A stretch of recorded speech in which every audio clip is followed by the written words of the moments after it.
오늘은 바이블 스터디 23번째 시간입니다. 오늘은 민수기 20장의 말씀으로 모세의 돌발 행동이라는 제목 가지고 함께 말씀 나누기 원합니다. 우리가 성경을 이렇게 차근차근 읽어 나가다 보면 어떤 부분에서 좀 의아하게 여겨지는 사건들이 있습니다. 그렇죠? 한 번에 납득이 가지 않고 오래 보아야 납득이 가는, 또 어떨 때는 오래 보아도 썩 납득이 되지 않는 그런 이야기들이 성경에 좀 한 번씩 나오는 것 같습니다. 그 중에 좀 대표적인 어떤 사건 하나가 바로 모세가 약속의 땅에 들어가지 못하는 사건이라고도 할 수 있겠습니다. 이스라엘이 우리가 계속 봐왔던 것처럼 끊임없이 반역하고 불평하고 하나님 앞에서 불신앙의 모습을 계속 보이는데, 그런데 모세는 처음부터 끝까지 고생이란 고생은 다 하다가 이스라엘이란 어떤 민족이 말을 잘 들어주는 것도 아니고 계속 때때마다 자기를 위협하거나 아니면 자기를 모욕하거나 아니면 불평불만을 가득 내어 놓아서 하나님 앞에서 엎드리는 것이 쉴 틈이 없었던 그 모세. 근데 그 모세까지 약속의 땅에 들어가지 못하고 죽어버리다니 말입니다. 더군다나 모세는 자기가 들어가기 싫다고 원하지 않았던 것이 아닙니다. 그렇죠? 약속의 땅이 거의 보일 만큼에 가까이 와서 모세는 하나님께 하나님, 내가 저 땅에 들어가면 안 됩니까? 라고 간청하기도 합니다. 그것이 신명기 3장 23절 25절입니다. 한번 읽어보겠습니다. 시작. 그때 내가 여호와께 간청했다. 내가 가서 요단강 저쪽에 있는 좋은 땅을 보게 해주십시오. 그 좋은 산지와 레바논을 보게 해주십시오. 모세가 그 약속의 땅에 내가 가서 오래 살지 않아도 괜찮으니까 가서 그냥 그 땅이나 한번 좀 밟아봤으면 좋겠습니다 라고 하는 그런 애절한 간청입니다. 그런데 이 뒷 구절을 계속 읽어보면 하나님은 이 모세의 말에 귀 기울이지 않으셨다라고 이야기합니다. 또 말씀하시기를, 모세야, 너는 약속의 땅 입구까지 가는 것으로 충분하니까 더 이상 이 문제를 거론하지 않았으면 좋겠다라고까지 이야기하시죠. 여러분, 모세는 무엇을 그렇게 잘못한 것일까요? 오늘 그것을 한번 좀 살펴보려고 합니다. 여러분, 민수기의 대부분 내용은 이스라엘이 약속의 땅으로 가는 그 여정, 그 광야에서의 삶 전체를 보여줍니다. 이스라엘은 전적으로 하나님을 믿고 전적으로 하나님을 신뢰하는 것으로 그 길을 갔어야 되는데, 정작 그들이 보인 모습은 하나님을 향한 반역이었고, 그 반역은 한 번이 아니라 주기적으로 반복되었고, 어떻습니까? 잠시도 쉬지 않았습니다. 민수기에는 이런 이스라엘의 반역을 사실은 한 번에 몰아서 얘기하지 않고 좀 띄엄띄엄 이 반역 얘기했다가 약간 다른 얘기했다가 또 반역 얘기했다가 약간 다른 얘기했다가 그렇게 좀 기록되어 있는데, 그 반역한 것들을 모아서 본다면 이렇게 볼 수 있습니다. 11장에서는 불평하는 소리, 어떤 불평했는지는 잘 모르지만 아마도 이집트로 돌아가고 싶다 그런 이야기들이었겠죠. 그 불평하는 소리가 때문에 하나님께서 진노하셔서 그 진영에 하나님의 불이 임하는 그런 진노가 심판이 있었습니다. 이때 모세가 엎드려서 기도하고 그 불이 꺼졌습니다. 거기를 이제 다베라라고 부릅니다. 그리고 곧장 이어지는 것이 지난 시간에 보았던 이스라엘이 다른 음식을 요구하는 것입니다. 우리 매일 만나만 먹어서 너무 질리는데 고기를 좀 먹을 수 없겠느냐. 그렇죠? 우리가 이집트에 있을 때는 공짜로 온갖 것들을 다 먹었는데 모세로 가이드가 바뀐 순간 우리가 잘 못 먹게 되는 것 같아요 라고 원망하는 순간이죠. 이때 하나님 어떻게 하십니까? 내가 능력이 없어서 못 먹이는 것이 아니다라는 것을 이 메추라기를 가득 보내주심으로 증명하시고, 그런데 그 말에 대한 심판은 또 하셔서 메추라기가 이 사이에서 빠지기도 전에 그들 가운데 재앙이 임하는 것입니다. 그리고 그 다음 12장에서는 이 모세에게 도전하는 내용이 나옵니다. 이 아론과 미리암이 모세가 다른 이방 여자를 취했다는 그 이유 가지고, 근데 그 이유를 가지고 하는 말이 뭡니까? 모세만 하나님께서 대화하시냐? 우리도 하나님과 대화할 수 있는데 왜 내가 모세 너의 말만 들어야 하느냐? 이렇게 이제 어떤 모세의 권위에 대해서 도전하는 것이죠. 이때 모세는 아무 말 하지 않고 가만히 있는데 하나님께서 이 세 명을 부르시죠. 그래서 뭐라고 하십니까? 내가 너희의 예언자들한테 말할 때는 환상이나 꿈처럼 간접적인 것을 통해서 말하는데 내 종 모세에게는 내가 직접 대면해서 이야기한다. 내 종 모세에게 불만을 가지는 것에 왜 그렇게 아무렇지도 않게 하는 거지? 라고 하시면서 미리암이 나병 걸리는 그 어떤 재앙을 받습니다. 그리고 모세가 또 그것을 위해서 강구하고 사건이 종결됩니다. 그리고 13장에서 14장까지는 정탐꾼. 정탐꾼 자체가 이스라엘의 어떤 불순종이었죠. 하나님께서는 근처에 왔을 때 망설이지 말고 두려워하지 말고 단번에 가라라고 했는데 이스라엘 어떻습니까? 아니 그래도 돌다리도 두드려 봐야 한다고. 우리 한번 보내서 우리가 싸울 만한지 이 견적을 좀 내보면 안 되겠습니까? 그런 불신앙을 보이는 거죠. 그래서 갔다 왔더니 어떻게 됩니까? 이 안악자손들을 보고 저들 보기에 우리가 뭐 같다? 메뚜기 같다라고 얘기합니다. 그렇죠? 결국 뭐라고 얘기합니까? 우리 이집트로 돌아가야겠다. 진심으로 그렇게 얘기하죠. 모세, 우리를 이집트로 돌아가게 하지 않으면 우리가 다른 지도자를 세우겠다라고까지 얘기하는 것입니다. 그렇죠? 하나님께서 이 크게 진노하시면서 어떻게 하십니까? 정탐꾼을 보낸 그 20세 이상의 광야 1세대 너희 전부 다 너의 말대로 되게 해주겠다. 너희 아무도 약속의 땅 들어가지 못한다. 그리고 그 날대로 40년을 헤매는 것이 이들이 치러야 됐던 죄값이었습니다. 이것이 13장에서 14장까지 나오는 이 반역입니다. 그리고 16장에 다시 모세의 어떤 권위에 도전하는 이야기가 나옵니다. 근데 이때는 고라와 다단과 아비람 외 250명 각 지도자 대표가 모여서 집단적으로 노소를 만들어서 모세한테 반역하는 것입니다. 그렇죠? 이 결과 어떻습니까? 땅이 갈라져서 그들이 삼킴을 당하고 또 그 진노를 하나님께서 모세의 기도를 통해서 이렇게 완화해 주시는 것을 또 보게 됩니다. 그리고 20장에 물 달라고 요구하는 것이 오늘 볼 본문입니다. 그리고 오늘 그래서 보지 않겠지만 21장에는 이 모든 것을 총체적으로 우리가 지금 너무 여기서 고생도 많이 하고 먹을 것도 못 먹고 괜히 이집트에서 괜히 나왔다라는 그 총체적인 말을 한 번에 다 쏟아내는 것이 21장의 말입니다. 이때 본로 하나님 뭐 하십니까? 독사를 보내셔가지고 사람들이 죽어나갑니다. 그래서 모세가 기도하니까 노뱀, 우리 말씀에서는 청동뱀이죠. 그걸 높이 들어서 그걸 보는 자마다 구원이 있겠다라고 말씀하시는 것이 21장의 내용입니다. 이것이 이 민수기에 나오는 이스라엘의 어떤 반역들, 이스라엘 실패들을 이렇게 뽑아내면 이렇다는 것입니다. 근데 이것을 우리가 이전에 창세기 때 좀 많이 보았던 이 교차 구조를 살펴보면 이렇습니다. 이것과 이것이 한 짝이 되고 이것과 이것이 한 짝이 되고 이것과 이것이 한 짝이 되어서 이 어떤 이스라엘의 반역, 실패 중에서 가장 그들이 결정적으로 한 실패는 뭐다? 이 정탐꾼을 보내서 우리가 이집트로 돌아가자라고 했던 이것이다라는 것입니다. 보시면 알겠지만 이스라엘의 반역은 점점 가면 갈수록 어떻습니까? 심각해집니다. 그렇죠? 처음에 불평하는 소리는 그냥 잠깐 하고 말았는지 어쨌든 잘 모르는데 이 마지막에 나오는 불평하는 소리는 이 광야 생활 모든 것을 다 총집라해서 불평하는 것입니다. 이때는 그냥 다른 음식을 요구하는 것이 우리가 만남하고 고기 먹고 싶다. 약간 애교 같은 수준이었고 이때 물 달라고 하는 것은 왜 더 심각합니까? 출애굽기 17장 이들이 똑같은 것을 한번 경험한 적이 있습니다. 우리 물이 먹고 싶습니다 하니까 모세가 반석에서 물을 내어주는 그 경험을 한번 했는데도 불구하고 어떻습니까? 한 번 더 요구하는 것입니다. 이 발전이 없는 것이죠. 그리고 이때는 모세에게 리더십에 도전하는 것이 그저 아론과 미리암, 그러니까 그 내부자들에 한정되었었는데 이때는 이스라엘 전체가 조직적으로 모세의 권위에 도전하는 것이었습니다.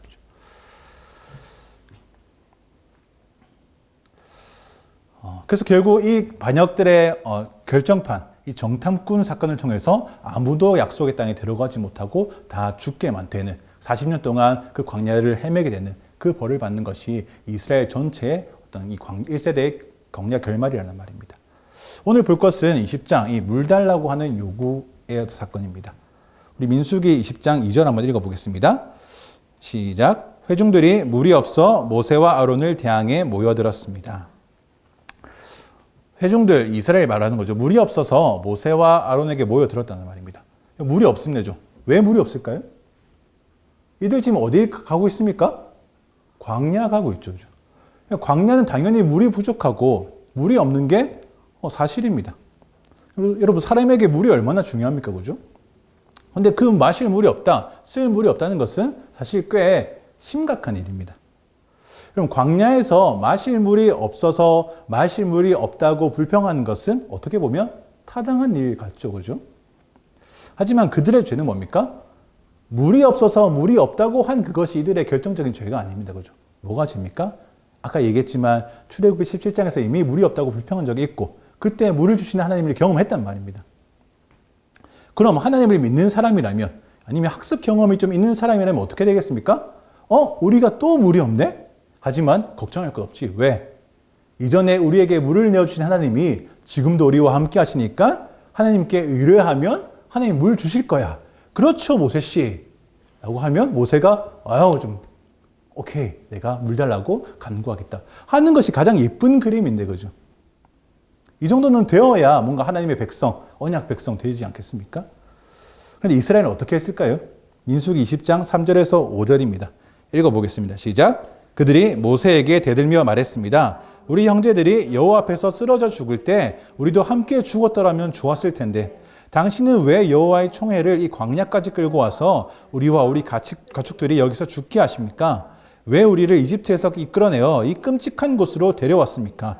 여기는 씨 뿌릴 곳도 없고 무화과나 포도나 석류도 없고 마실 물도 없단 말입니다. 여러분, 그 정도의 믿음을 요구하는 것이 이스라엘에게 너무 과한 일이었을까요? 그들은 이전에 뭘 경험했는지조차도 생각하지 못하는 것처럼 여전히 믿음으로 사는 것에 대한 그 실패를 계속 다시 한번 반복합니다. 물이 없을 때, 물이 없지만 우리에게 물을 주시는 하나님을 의지해야지가 기대 반응이었는데 지금 어떻습니까? 물이 없을 때, 물이 없잖아. 이집트에서 괜히 나왔네. 돌아가자를 반복하는 것입니다.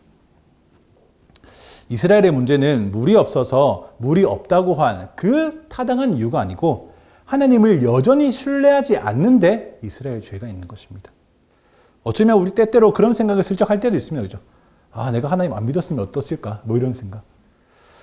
그런데 그런 생각이 슬쩍 날 수 있지만 우리가 민수기를 읽으면서 그런 생각은 우리가 할 수 있는 가장 최악의 생각과 결정이구나를 배워야 되는 것입니다.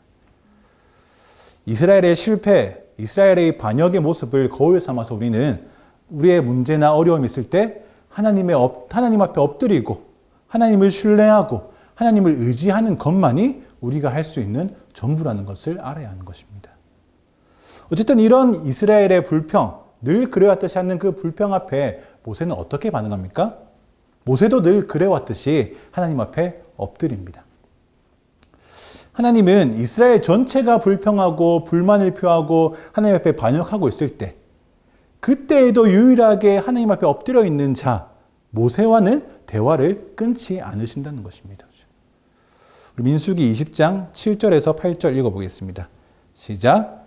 여호와께서 모세에게 말씀하셨습니다. 지팡이를 들어라. 그리고 너와 내 형 아론은 저 회중을 모아라. 그리고 그들의 눈앞에서 저 바위에다 말하면 그것이 물을 낼 것이다. 너희는 그들을 위해 물이 바위에서 나오게 해 저 회중과 그들의 가축들이 마실 수 있게 하여라. 하나님은 그래도 좀 분위기가 좋습니다. 왜냐하면 다른 사건들은 하나님께서 이스라엘 향해 진노하시고 내가 쟤들을 버리고 판을 새로 짜겠다. 모세야, 저 민족 말고 내가 다시 민족을 모을 거다. 라고까지 얘기하신 적이 있는데 근데 이 오늘의 사건, 물 주십시오. 이집트로 돌아갈래. 하는 이스라엘 앞에 하나님은 그래도 그들을 향해서 진노나 패역한 사람들 이렇게 막 하지 않으신다는 말입니다. 그들을 꾸짖지 아니하시고 그저 모세를 통해서 물을 주시기로 결정하셨습니다.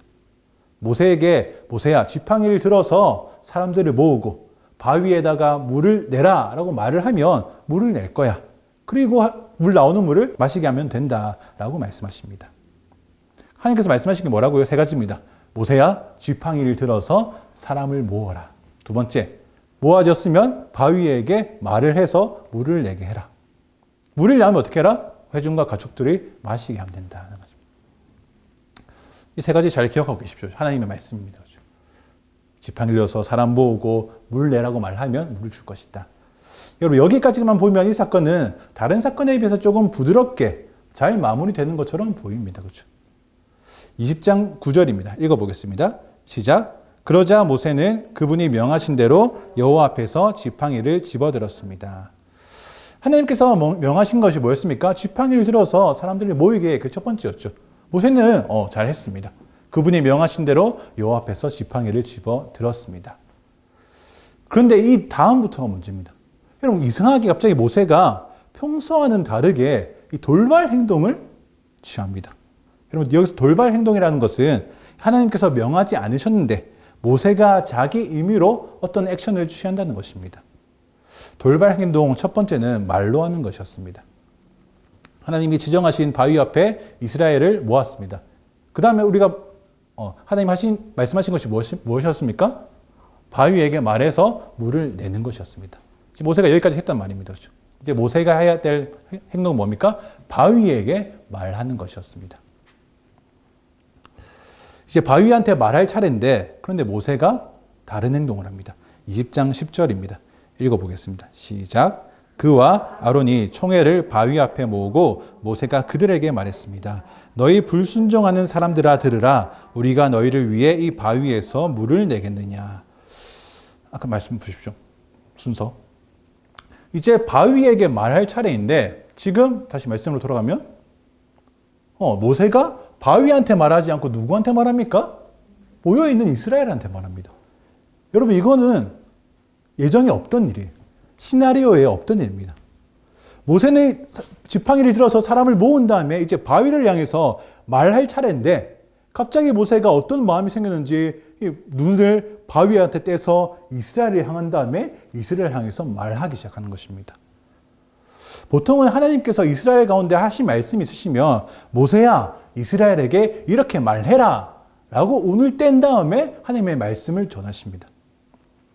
근데 여기서 하나님은 이스라엘에게 전하라는 말은 주시지 않으셨습니다. 그죠? 그저 바위에게 물을 내라 라고 말하면 되는 것이었습니다.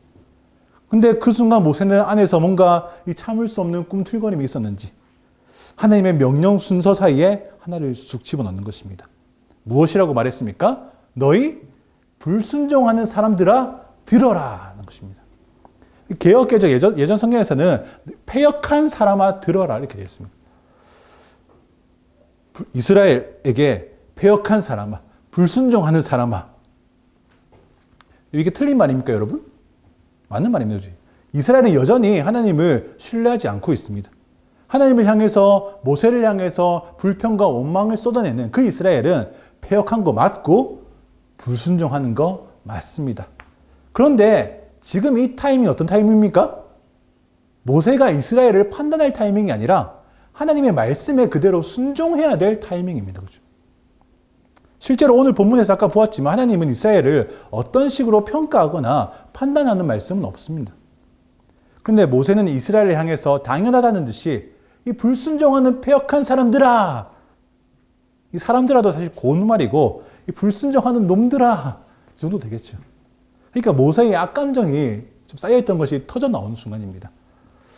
하나님의 어떤 의도와는 상관없이 하나님은 지금 이스라엘 향해서는 어떤 편단을 하시지 않으셨는데 이스라엘 향해 모세는 지금 일종의 낙인을 찍고 있는 것입니다. 이 불순종하는 애들 또 그러네 하는 마음을 슬쩍 비춘 것입니다. 왜 그랬을까요, 여러분? 지금 시기적으로는 지난주에 정탐꾼 보내서 우리는 정탐꾼 보낸 지 일주일 됐지만 이 말씀 안에서 지금 20장은 이 정탐꾼을 보낸 지 거의 38년이 지난 다음입니다. 광야에서 이미 오랜 시간을 보냈단 말입니다. 성경에 다 기록되지 않았겠지만 그 긴 광야 40년 동안 이스라엘은 얼마나 많이 모세에게 불평하고 원망하고 아프게 했을까요? 얼마나 많이 이집트로 돌아가자라고 반복해서 말했을까요? 한 명이 한 사람만 얘기해도 20세 남자 이상만 60만 명이고 다 합하면 200만 명인 그 사람들이 이집트로 돌아가자. 이집트로 돌아가자. 모세 물이 없어. 먹을 게 없어. 물이 없어. 먹을 게 없어. 우리를 왜 데리고 나왔니? 라는 말을 40년 내내 들었다 생각해 보십시오. 그때마다 모세는 하나님의 진노를 보았을 것입니다. 그래서 이스라엘 때문에 스트레스를 많이 받고 이 애증의 민족이라고 생각했겠지만 그때마다 자기의 스트레스에 근원되는 이스라엘을 위해서 계속 기도하는 자였습니다. 이 모세의 머리가 이 땅에서 올라올 겨를이 없었을 것입니다. 그런데 그 마음 가운데 어떤 것입니까? 인간적인 마음이 있다는 것입니다. 그럼 모세도 인간이고 흠이 있다는 것입니다. 그래서 또 이러자, 또 물 주십시오 라고 이러자 그런 이스라엘에게 모세가 또 울컥 했을지도 모릅니다. 그래서 이스라엘을 향해서 한번 화낸 것이죠. 이 패역한 놈들아, 이 불순종하는 놈들아, 그죠 그렇게. 하지만 모세는 여기서 그쳐야 됐습니다. 이 불순종한 사람들아 했다가 이거는 하나님 말씀하신 것이 없지. 다시 취소. 내가 바위한테 명할게. 이렇게 했어야 되는데 분노가 차올라고 울컥해서 한마디 툭 던지니까 참지 못하는 것입니다. 근데 이때가 무슨 때다? 하나님께서 하시는 말씀, 하나님께서 명하신 것을 통해서 하나님께서 영광 받으셔야 되는 순간입니다. 그런데 모세는 그것을 온데간데 없이 그들을 향해서 한마디 더 합니다. 뭐라고 합니까? 우리가 너희를 위해서 이 바위에서 물을 내겠느냐? 여러분, 물을 내겠느냐? 이게 무슨 의미 같아 보입니까? 여러분, 긍정적인 의미 같아 보입니까? 부정적인 의미 같아 보입니까? 1번, 너희를 위해 물을 낼 것인데 물을 받을 준비가 되었느냐? 2번, 너희를 위해서 바위에서 물을 내어줄 것 같냐? 3번, 너희를 위해서 물을 내어줄 준비가 끝났다. 어떤 것이겠습니까? 2번이라고 답하시는 분들이 계신데, 좀 약간 모호합니다. 그죠? 상당히 모호한 표현입니다. 근데 참 번역을 잘 했습니다. 그죠? 이거는 비꼬는 게 아니라 실제로 잘한 것입니다. 왜냐하면 히브리어 원문으로 보아도 이 의미는 굉장히 모호한 의미입니다. 이게 문어체이기 때문에 모세의 어떤 그 톤을 듣지 못하니까 이 문장만으로는 이것이 정확하게 무슨 의미인지 잘 알 수 없다는 것입니다. 어디를 어떻게 강조해서 읽느냐에 따라서 이 의미가 5개가 넘게 바뀝니다. 그런데 사실 어떤 의미로 파악을 하든지 진짜 문제되는 부분은 동일한데 어디냐면 여기입니다. 우리가입니다. 우리가. 너희를 위해 이 바위에서 물을 내는 것 맞습니다. 그렇죠? 그러기 위해서 지금 모여 있는 것입니다. 그런데 이 바위에서 물 내는 주체가 누구입니까? 우리입니다. 여기서 우리가 누구일까요, 여러분? 모세와 아론입니다. 마치 이 바위에서 물을 내어주는 주체가 모세와 아론 자기들인 것인 마냥 이렇게 하고 있는 것입니다. 우리가 너희를 위해서 물을 내어줄까? 실제로 그렇습니까? 아닙니다. 그죠? 이스라엘을 위해서 반석에서 물을 내어주시는 분은 모세와 아론이 아니고 누굽니까? 하나님이십니다. 모세는 그 하나님의 일을 수행하는 수행자일 뿐인 것입니다. 그러니까 모세는 언뜻 보기에는 이스라엘의 최고 리더지만 근데 그 모세, 그 리더자가 이 구원 사역의 모든 것을 계획하는 역사의 주인입니까? 아닙니다. 이 모세가 자기가 행한 모든 기적과 같은 능력의 근원입니까? 그렇지 않습니다. 그죠? 이스라엘의 리더인 모세는 역설적으로 하나님의 종인 것입니다. 내 종 모세야 라고 부를 때 모세의 역할, 모세의 일은 뭡니까? 하나님께서 의도하시고 계획하신 일을 따라서 잘 순종하는 것입니다. 하나님께 잘 순종하는 것이 모세가 가지는 이스라엘에 대한 리더적 권위였단 말입니다. 근데 이것을 모세가 평정심을 잘 유지하고 있을 때는 별 문제가 없었는데 지금 그 평정심을 잃어버리니까 약간 문제가 생긴 것입니다. 하나님이 나에게 물을 내라고 하셨지? 그렇다면 이스라엘 전체 중에서 이 바위에서 물 낼 수 있는 사람 누굽니까? 나네? 나밖에 없네? 그럼 이스라엘은 물을 마시려면 내가 아니면 마실 수 없겠구먼. 이 패역한 놈들아, 내가 물을 내어줄까? 하는 것입니다. 그러면 아이러니하게도 모세는 지금 이스라엘 사람들에서도 불순종하는 사람들아 라고 외쳤지만 이 본문 안에서 가장 불순종하고 있는 것은 누구입니까? 지금 모세인 것입니다. 점점 모세 자신이 되어가고 있는 중입니다. 그리고 이제는 모세가 물을 내기 위해서 액션을 취합니다. 하나님께서 물 내기 위해서 어떻게 하라고 하셨습니까? 바위에게 뭐 해라? 말해라. 무슨 말인지 모르겠지만 바위야 물을 내. 물을 내주겠니? 물을 낼지어다. 뭐 어떤 식으로든 뭐 하겠죠. 물 내라고 하겠죠. 바위에게 말을 해라. 명령해라. 그러면 물을 줄 거다. 라고 하나님께서 하셨는데 모세가 한 행동은 무엇입니까? 20장 11절입니다. 읽어보겠습니다. 시작. 그러고 나서 모세가 자기 손을 들어 그 지팡이로 바위를 2번 내리치니 물이 많이 쏟아져 나와서 회중과 그들의 가축들이 마셨습니다. 여러분 이게 어떻게 된 일입니까? 하나님은 모세에게 바위에게 말을 하라고 했는데 모세는 어떻게 합니까? 말을 하지 않고 자기가 가졌던 지팡이를 가지고 바위를 2번 탕 내려칩니다. 하나님은 지팡이를 들어서 바위를 치라고 한 적도 없고 그것도 한 번도 아니고 2번이나 치라고 하신 적이 없습니다. 그렇죠? 이 2번은 뭔가 그래서 실수가 아니고 정확하게 자기 의도를 가지고 땅 쳤다는 말입니다. 두 번은 실수가 아닌 것입니다. 모세는 그저 바위에게 말만 하는 것에 부족함을 느꼈을까요? 아니면 바로 이스라엘 향해서 좀 전에 이 불순종하는 사람들아 라고 강력한 말을 했기 때문에 이 뒤에 좀 더 강력한 액션이 필요하다라고 생각했을까요? 뭐 어쨌든 결론적으로 이 일을 통해서 하나님께서 시킨 것에 대해서 모세는 완전하게 불순종한 것이 됩니다. 하나님 말씀 뭐였다고요? 지팡이를 들어서 사람 모으고 바위에게 말해서 물을 내라. 모세가 지팡이를 들어서 사람을 모으는 데까지 했지만 근데 지팡이를 가지고 바위에게 쳤습니다. 그죠? 그러니까 지팡이에 대한 용도도 모세는 불순종한 것입니다. 바위에게 말하지 않았습니다. 그죠? 불순종한 것입니다. 다르게 바위를 두 번 치는 것으로 하나님께서 시키지도 않는 것에 대해서 모세가 해버리는 일입니다. 하나님께서 말씀하신 모든 것을 지금 모세가 적극적으로 어겼습니다. 모세는 왜 바위를 지팡이로 쳤을까요? 출애굽기 17장에 아까 말했지만 비슷한 사건이 있었습니다. 그때 하나님께서 어떻게 하라고 하시냐면 모세에게 반석을 어떻게 해라? 지팡이로 내리쳐라라고 말씀하셨습니다. 그러니까 그때 지팡이가 한번 사용됐습니다. 그죠? 출애굽기 17장에서. 그리고 좀 그 전에 출애굽기 14장에서 모세가 홍해 앞에 갇혀 있을 때 하나님께서 어떻게 하라고 하십니까? 지팡이를 들고 바다를 향해 손을 뻗어라. 하니까 어떻게 됩니까? 하니까 어떻게 됐습니까? 홍해가 갈라졌습니다. 그러니까 모세는 지팡이를 어떤 식으로 사용했든지 실패한 적이 없었습니다. 그죠? 근데 하나님은 이번에는 그 지팡이를 그저 사람을 모으는 데만 사용할 것이라고 말씀하셨는데, 근데 약간 관성처럼 지팡이를 가지고 뭔가를 해야 되겠다고 모세가 생각했는지도 모르겠습니다. 자기 경험과 이 지팡이를 신뢰한 격이 되고 말았던 것입니다.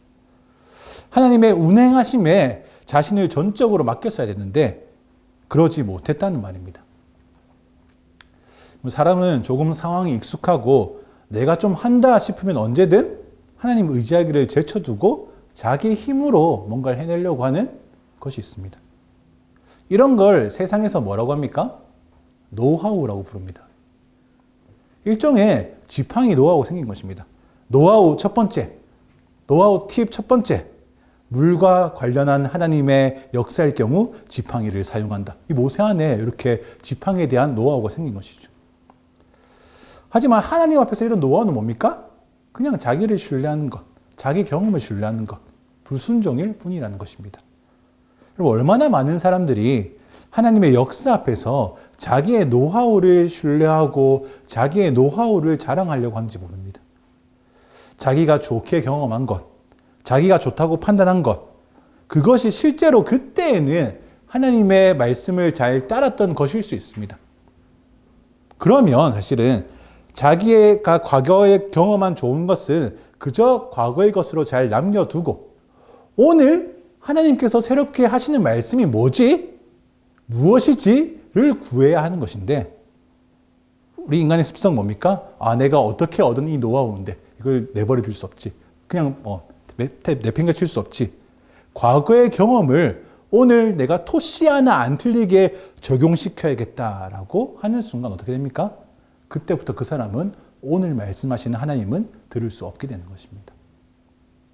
실제로 모세도 옛날에는 반석에서 물릴 때 지팡이로 내려치면 되는 것이었는데 근데 오늘은 그러면 안 되는 것입니다. 바위에다가 말을 하는 것이었습니다. 여러분, 교회도 마찬가지고 다 마찬가지입니다. 하나님께서 우리 교회를 여러분 어떤 방식으로 또 어떤 방향으로 하나님의 영광을 드러내고 하나님의 뜻을 이루어 가게 하실지 사람으로서는 다 알 수 없는 것입니다. 여러분, 시대가 변하고 세대도 변하고 또 시절도 바뀌기 때문에 과거의 방법이 더 이상 이 시대에 유효하지 않을 수도 있고 실제로 유효하지 않습니다. 여러분, 그렇기 때문에 교회는 더 적극적으로 하나님 앞에 엎드려서 오늘 우리가 무엇을 해야 되는지, 내일 우리가 어디로 나아가야 하는지를 구해야 하는 것이 교회라는 무리란 말입니다. 기도와 엎드림으로 하나님 우리를 통해 하시고자 하시는 오늘의 일이 무엇인지를 우리가 들어야 한다는 것입니다. 우리의 인생도 마찬가지죠, 여러분.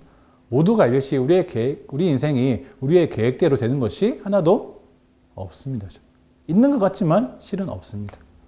날마다 하나님의 뜻을 구하는 삶이어야 우리의 삶이 제대로 굴러간다는 말입니다. 어쨌든 모세가 지팡이를 사용한 것은 이 과거의 자기 경험에 대한 노하우이기도 하고 또 지팡이로 내려치지 않고 반석에 말을 하는 것 정도로는 부족하다라고 확신을 한 결과죠, 사실은. 그죠. 결론적으로 이 모세의 일은 뭡니까? 모세가 자기가 옳다라고 여기면서 하나님의 역사에 개입해버린 것입니다. 여러분, 노아의 방주 기억하십니까? 하나님께서 노아에게 홍수 심판이 올 것이니까 너는 뭐 해라? 방주를 만들라라고 명령하셨습니다. 그때 하나님은 노아에게 방주에 대해서 알려주시기를 어디까지 알려주셨습니까? 방주의 크기, 방주의 디자인, 실내 구조, 창문의 개수까지 일일이 다 정해주셨습니다. 이것은 뭘 의미합니까, 여러분? 하나님의 구원 계획에는 인간의 아이디어를 요만큼도 필요로 하지 않는다는 말입니다. 시작하신 분이 하나님이시기 때문에 마치시는 분도 하나님이시다라는 것이죠. 만약 그때 노아가 방주를 만들다가 내 생각에는 여기가 좀 짧아도 되겠는데?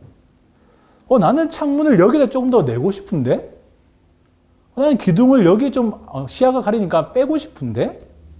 방을 좀 줄이면 안 되나? 라고 자기 의미대로 자기 입맛에 맞는 대로 방주의 디자인을 고쳤다면 어떻게 되었을까요? 하나님의 거대한 구원 역사와 깊은 그 계획 앞에서 이 사람의 아이디어라는 것은 사실 갖다 댈 수도 없을 만큼 초라한 것입니다. 하나님께서 사람에게 요구하시는 것, 또 사람이 해야 할 일은 그 말씀과 부르심 앞에서 전적으로 순종하는 것밖에 없다는 것입니다. 오늘 본문에서 모세는 하나님의 계획, 그 커다란 구원 계획에 이스라엘을 광야에서 인도하시는 그 하나님의 계획에 이 자기의 아이디어를 쓱 내민 것입니다. 하나님, 내가 지금 다른 데서 용품을 가져온 것도 아니고 그동안 계속 쓰던 이 지팡이 아닙니까? 그리고 출애굽기 17장에서 그때 한 번 쳤으니까 오늘은 두 번 치시죠. 땅땅. 이 좋은 아이디어 아닙니까? 이런 식으로 인간적인 마음을 막 들이밀면서 하나님의 역사에 개입하는 것. 불순종이라는 말입니다. 이런 모세의 불순종에 하나님의 반응은 어떻습니까? 20장 12절입니다. 읽어보겠습니다. 시작. 그러나 여호와께서 모세와 아론에게 말씀하셨습니다. 너희가 나를 믿지 못해서 이스라엘 자손들 앞에서 내 거룩함을 나타내지 못했으니 너희가 이 회중을 내가 그들에게 주는 땅으로 데리고 들어가지 못할 것입니다. 모세의 이 일에 대해서 하나님의 반응, 하나님의 평가는 뭡니까? 너희가 지금 나를 믿지 못한다라는 것이었습니다. 여기서 너희가 나를 믿지 못한다는 것은 앞에서 한번 사용된 적이 있는데 언제냐면 바로 정탐꾼. 그때 정탐꾼들이 들어와서 우리 메뚜기야.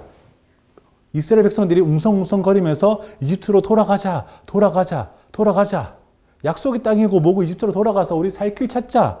라고 한참 그렇게 하고 있을 때 그 이스라엘을 향해서 하나님께서 진노하시면서 말씀하셨을 때 이 표현을 쓰는 것입니다.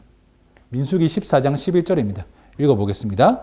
여호와께서 모세에게 말씀하셨습니다. 이 백성들이 얼마나 더 나를 업신여기겠느냐. 내가 그 많은 표적들을 저들 가운데 보여주었는데도 저들이 얼마나 더 나를 믿지 못하겠느냐.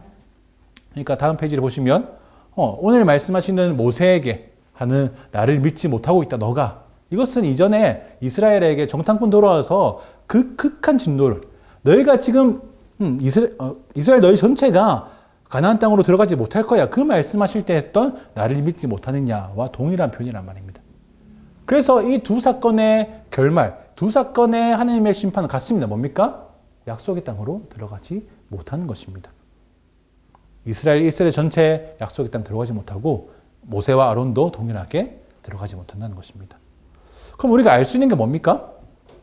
지금 모세의 상태가 어떻습니까? 진지하게 이집트로 돌아가자라고 했던 이스라엘과 지금 모세가 상태가 비슷한 수준이라는 말입니다. 모세도 지금 이집트로 돌아가고 있는 중입니다. 그렇게 생각하니까 아까 모세가 했던 말, 우리가 너희를 위해서 이 반석에서 물을 내겠느냐 했던 그 말이 이스라엘을 위해서 자기의 능력을 자기가 베푼 것 마냥 했던 말이 모세가 이집트에서 살던 시절의 한 사건을 떠올리게 합니다. 뭐냐면 출애굽기 2장에서 아직 모세가 공식적으로 하나님께 부름받기 전에 그저 파라오의 아들로 살고 있던 어느 날, 근데 자기는 이스라엘 민족에 대한 마음이 좀 강했죠. 그죠? 근데 지나가다가 모세가 어떤 이집트 사람이 히브리 사람, 이스라엘을 막 때리고 있는 것을 본 것입니다. 참지 못하고 이집트 사람을 죽여버렸습니다. 자기 마음에 내가 이스라엘을 위해서, 히브리인들을 위해서 내가 한 건 했다라고 마음에 충만했던 그때. 그 다음 날 보니까 이제는 누가 싸우고 있습니까? 히브리인 두 사람이 서로 싸우고 있는 것입니다. 그때 모세가 너희 왜 동족끼리 싸우느냐라고 다그치는 것입니다.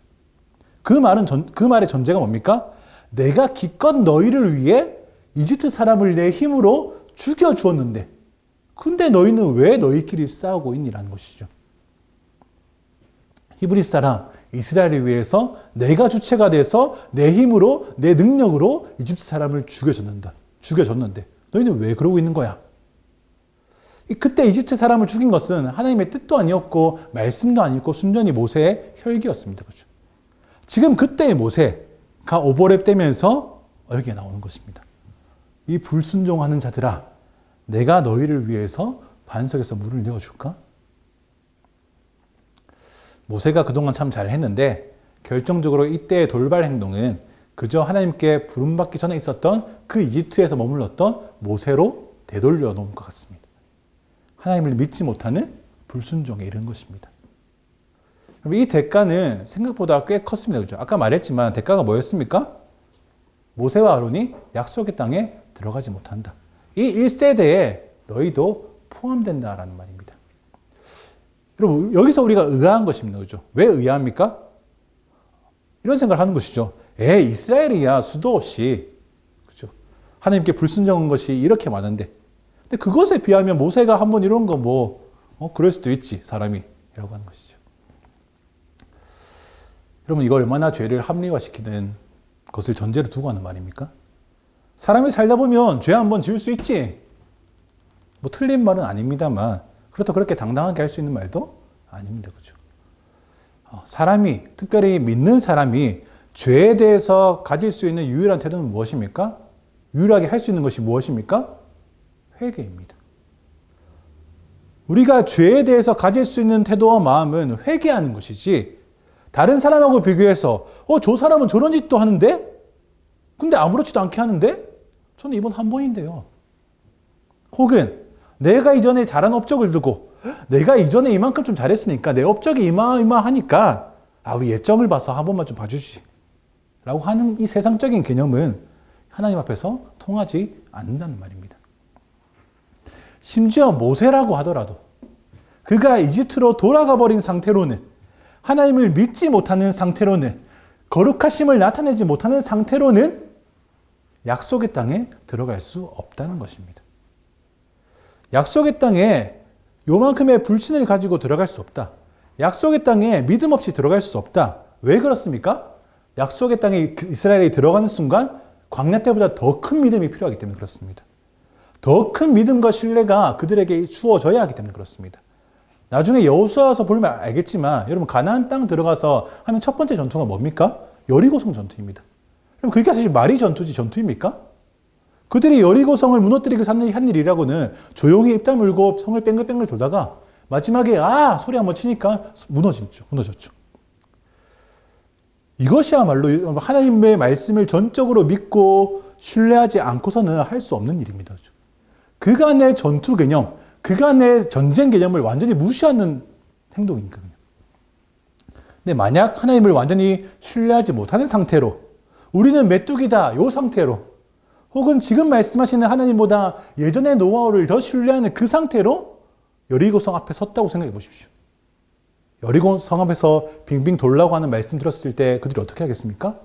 몇 바퀴 돌다가 이걸로 되겠어? 우리 메뚜기인데 도망가자 라고 했거나, 또 몇 바퀴 돌다가 그러는 것입니다. 옛날에 우리가 전투하다가 모세가 손 들고 있으니까 우리 전투 이기지 않았었나? 그렇게 하는 게 어때? 빙빙 도는 거 그만하고 여리고성 문 열고 들어가서 싸우자. 모세가 손 들고 있으면 되잖아. 그렇게 했다면 그날로 이스라엘은 끝났을 것입니다. 여러분, 우리가 하나님과 동행한다는 것, 하나님과의 친밀함이라는 관계는 순종으로 시작되고 순종으로 마칩니다. 그리고 순종으로 지속되는 것입니다. 그 순종은 날마다 새롭게 말씀하시는 하나님 앞에서 날마다 새롭게 말씀하시는 그 말씀 듣기를 즐거워하는 것. 그리고 그 새롭게 하시는 말씀을 순종하기에 우리 자신을 내어드리는 것이 우리의 삶의 전부라는 말입니다. 여러분, 우리의 믿음은 과거로 돌아가려서 안 되고 또 과거에 머물러 있었어도 안 됩니다. 과거에 내가 믿음 생활 참 잘했는데 라고 추억할 수 있어도 그때의 믿음을 마치 지금 내 믿음인 것 마냥 착각하면 안 된다는 말입니다.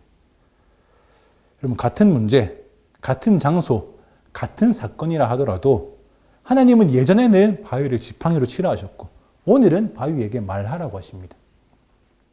의지할 것은 우리의 경험이나 아무것도 아닌 노하우가 아니라 오늘 지금 나에게 하나님 뭐라고 말씀하시는가.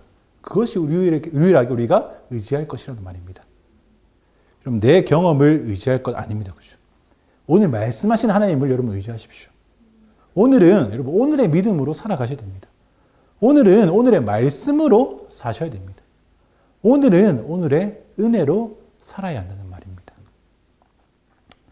그렇게 날마다 우리에게 말씀하시는 하나님을 여러분 기뻐하시면서 그 말씀에 순종하기를 즐거워하는 우리 모두 온리지 성도님 되시기를 축복합니다. 기도하겠습니다.